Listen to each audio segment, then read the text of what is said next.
saw his photo. I remember his face, and he's a big name. Maybe somebody that people didn't kind of click right off the bat, but I definitely did. This was an escort that definitely stood out to me.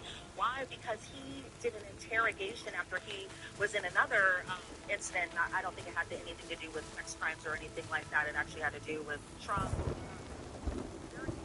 He was pretty much saying that he was a sex slave for Sean Combs and Cassie, and nobody at the time believed him. Everyone thought that this man was just going on a wild, crazy tangent, that he was just saying things out of his behind, but Cassie confirmed today that he was an escort that they had used in his freak-off. So it seems like from, Jonathan's perspective that he was telling the truth the entire time, and that, while the claims were made years before this case even went to trial, years before Cassie had even filed her lawsuit, people didn't take him seriously. But Cassie herself confirmed today that Jonathan Audie was definitely an escort that they had used previously, and said that she had seen him several times, specifically in Miami. And so that was definitely a name that was brought up that stood out to me. But, this is just some of the escorts that they had booked for these freak-offs. And Cassie said she had booked them again through services like Backpage, Craigslist, through Cowboys for Angels, and these escorts, especially the ones that they were more comfortable with, were flown to different places, kind of making this argument, for counts 3 and 5, transportation to engage in prostitution. And so that was one, again, definitely a name that stood out to me. Some of the escorts that Cassie and Sean Combs had used during their freak-offs and their freak-off sessions. Yeah, and to your point, I mean, it just seems like there were so many names just today and locations that were being, that were already this testimony that she's having with the prosecution. What is it like to be in the video from the Intercontinental Hotel in Los Angeles? We have all seen it. There's few people, I feel like, in the world that haven't seen that video at this point. But what's it like to be in the room as Sean Combs is there and that video is being made? So this is a video that, we have seen for a while now, that, going back as far as just last year, but then even for what the hell?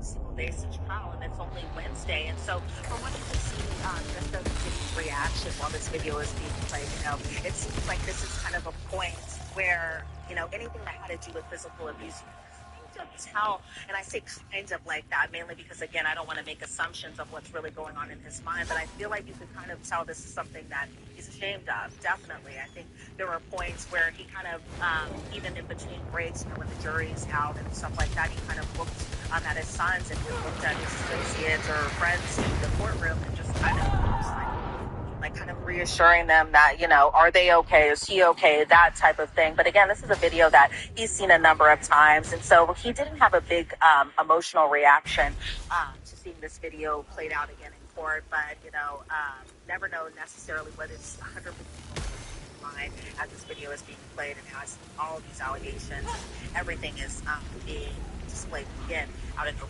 court. And you're one of the few people who've seen Sean Combs since he's been arrested, because he's transported to the courthouse, he's in prison, or in jail, for the moment, and just what mannerisms have stood out to you? Because we all know the mobile, we all know Sean Combs and Diddy and all of this, but to see him in this position as a defendant, what mannerisms have stood out to you so far in this trial, just watching how Sean Combs interacts with his attorneys and sits there at the table? Well, as he's sitting at the table, he looks very differently than when I was covering him during those pre-trial hearings, and he's not in a jumpsuit anymore. He's not in that NBC-issued tan jumpsuit. He's in more of a toned-down look, even from when he was... even prior to when he was arrested, normally prior to his arrest, we see him in designer clothes, we see him in sunglasses, but now it's completely different. We see him very much toned down in neutral colors. For example, today he was wearing a gray sweater, a white shirt, and gray slacks on. The previous day we had seen gray sweater, gray slacks, and before that we see him in a navy sweater and navy slacks. And so, for the most part, his mannerisms in the courtroom, he is very much participating in his own defense. He is intently listening to all the testimony that's been given. So far, it's just been Officer Israel Flores as well as Daniel Phillip, one of the escorts, and Cassie herself.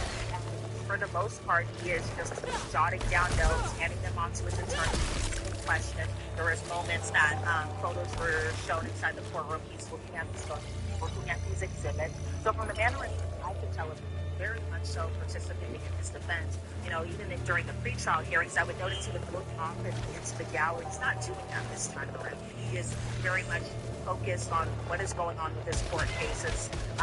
Again, taking those notes down. But I will say one thing that also stands out to me is that he looks at all the jury members each and every time that they come into this courtroom, which, you know, from my perspective, I can only imagine how intimidating that might feel from their view, but they don't have full extent that they need to, because we've been covering this case so often and so much. But you know, Diddy, for the most part, from the mannerisms I could see of him, he definitely is not taking this very lightly. He is definitely paying attention. He's taking this process very seriously, and it seems that you know, we can expect a lot with this cross-examination of Cassie, possibly off of some of the. Ready to lose the hat and regrow the hair? Choose My Hems. You can regain your hair and your confidence. Our chews are powered by clinically proven ingredients like minoxidil and finasteride, so you can grow thicker, fuller hair in 3 to 6 months. Your treatment is 100% personalized to your hair goals. It comes at an affordable price that works for your budget, so you can step out with fully confidence.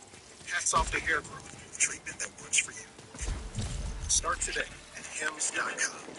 Said Diddy himself and said, because from the defense's perspective, they have been chalking this up as kind of a toxic relationship, a domestic violence issue, that this isn't necessarily sex trafficking or RICO or transportation to engage in prostitution. Obviously, their defense attorneys, they're defending their client, but for the most part, you know, we kind of know essentially what the defense is, something that Mark Agnifilo had even said, that they're kind of, you know, have had the defense on their shoulders this entire time. They kind of let everybody know their strategy, essentially, and that's discrediting the witnesses, chalking this up to being a domestic violence status, nothing criminal, and that these freak-offs were consensual, that Cassie wanted to be there, and that she didn't necessarily say no. But there were points in her testimony today where it was clear that she had said no to some things, and I'm sure we'll talk about that in a second. Yes, absolutely. I mean, let's talk about the freak-offs, because some visual evidence is starting to be presented in the courtroom. Were you able to see today what was shown? So the freak-offs were definitely a major point, a major sticking point throughout her testimony. You know, drugs were talked about during the freak-offs. She essentially did enough drugs to disassociate from her testimony today. She did things to instead of the initial part of their relationship. She said she did opioids, she did Valium, Xanax, GHB,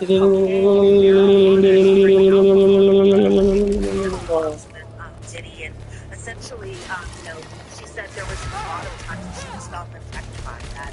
Freak-offs were all that she did for. She had talked about an incident during her 29th birthday where she just wanted to have a dinner with her friends. She wanted to do karaoke, but she didn't to do a freak-off. Pulled away from her friends, friends that she actually wanted to be with, and since she gave up fighting Diddy and did this freak-off, something that she didn't want to do. Blackmail was talked about, sex videos of her, sexually explicit videos of her, freak-off videos of her. He would mention this, he was angry, and she said that this was something that he commonly did. She said that there was one time she dated someone else, and Diddy had threatened to put these videos out, and he did this several times with her, because even throughout their relationship together, there were still points that these two were on and off, away from each other. But when she would date somebody else, she said that Diddy would threaten to embarrass her and ruin her by putting out these images. She said she feared for her career, for her family, and her family being her mother and her brother. She said it's horrible and it's disgusting, and she said that he would make her feel like an SLUT. She said she didn't even want to be recorded. There was a point talked about through text messages from July 22nd of 2013 where Cassie was saying, please delete any video out of your phone. You have too many people who have access to your stuff. And she said, and Diddy said, I did, and no iCloud. And I'm paraphrasing here. He later on said, taking an Ambien, good night. As far as the videos themselves, she said that in 2014 that she was hosting a party and someone said that they saw a sexually explicit video of her. And so she had called Diddy. He had picked He had texted her, I called him Mm-hmm. up. When did he say he thought? You're going to tell him that this is your life and this is serious. And then said, are you talking to him yet? This being the person who had told her about seeing these videos of her, and said that they had a whole discussion at a restaurant with his security involved. And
Right, so this was December 23rd. Let me get you.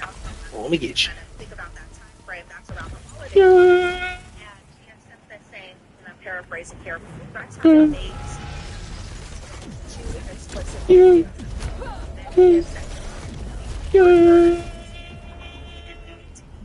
With himself because he'd be out of the country, kind of insinuating that he had other people to carry out this alleged crime instead.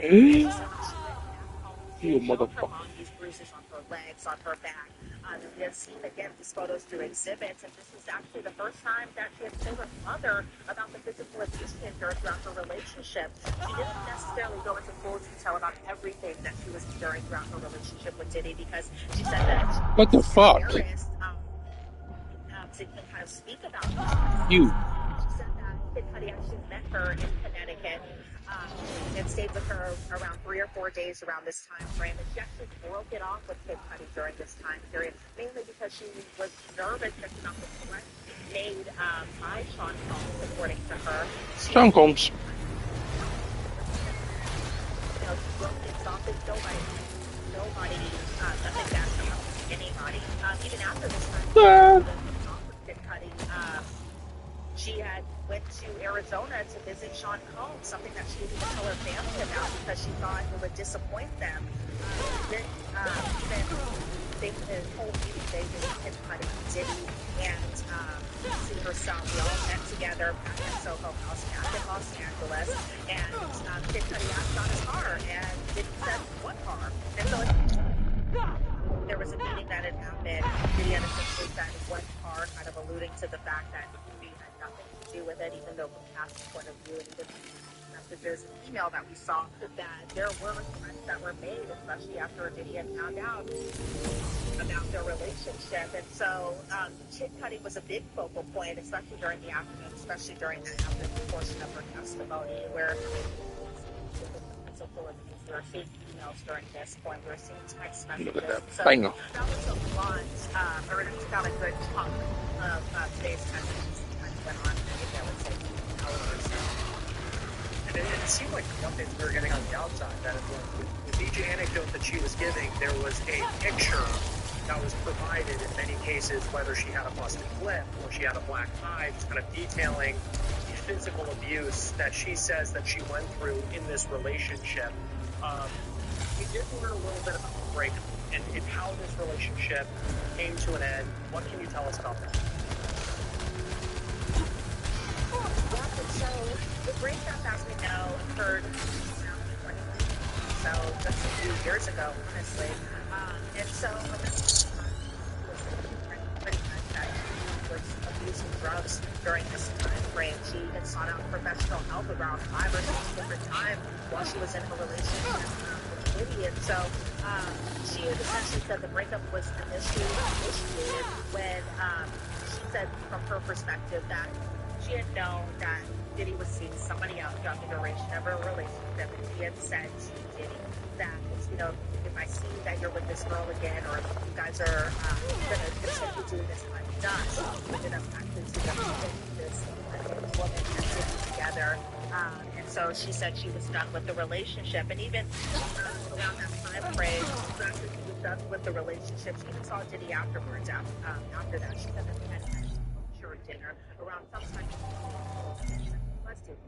She was dating Alex Vine, somebody who is her now husband. And then I'm mentioning this specific dinner because she had said at the first, you know, Diddy was nice during this dinner. They were having a good time. And then when they got back to her place, he had greeted her in the living room, according to her testimony today. She said that she was crying throughout this experience. She said she was saying no.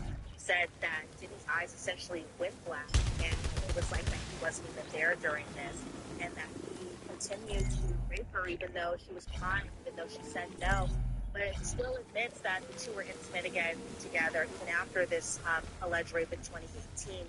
She said that, you know, when she was asked why did you continue seeing Sean Combs in a sexual manner after this rape, this alleged rape, I need to say, she said that she couldn't just turn her feelings off even after the rape. She said she still had a good vision of who Diddy was as a person, said she couldn't even really pick him. She said that she even stayed in touch with everybody, including, his assistants and security for a number of times. But then, post-breakup, Oh, still connected good. with one another for a period of time up until around 2019. And I Why do bring up you? 2019 because the instant messaging Cassie had posted This is the bullshit I be talking about, love bro. handle it, basically make no threats. Cassie will not be threatening.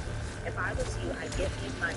Give me my money. You have two iPads, too many iPads full of skeletons. And essentially what Cassie was saying from this particular message was that Diddy was requesting a refund from her for how it physically trained her because, this is something that we had known for a while now that Diddy had hired Alex Fine to train Cass during this time and essentially he just wanted his money back for that because they were dating around this time frame now. The two are married. They have, two, almost three beautiful children together. And then he responded, do you want me to tell the truth? That's deeper than I've had. So you can tell just by listening to this testimony that this goes back years, at least to 2019, according to this text messages, where, even there was another text message, this one from 2017, where Cassie sent to Diddy, I told you, I think this is all I'm used for, and this she was referring to the Greek boss. She said, I didn't leave you. I saved you from beating me up.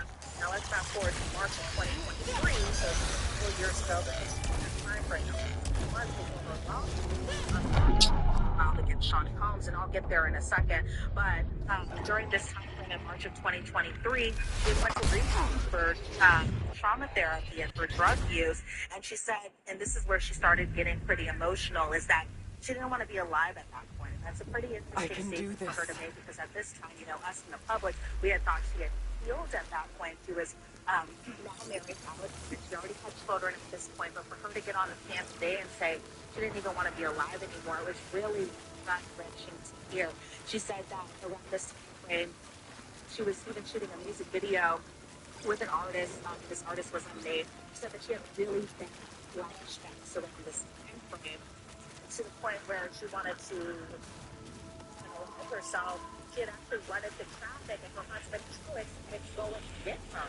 And so it was just a very tough point and it was a pretty hard testimony to listen to because she was visibly upset. She was trying to understand at this point, keeping her composure together as best as she could.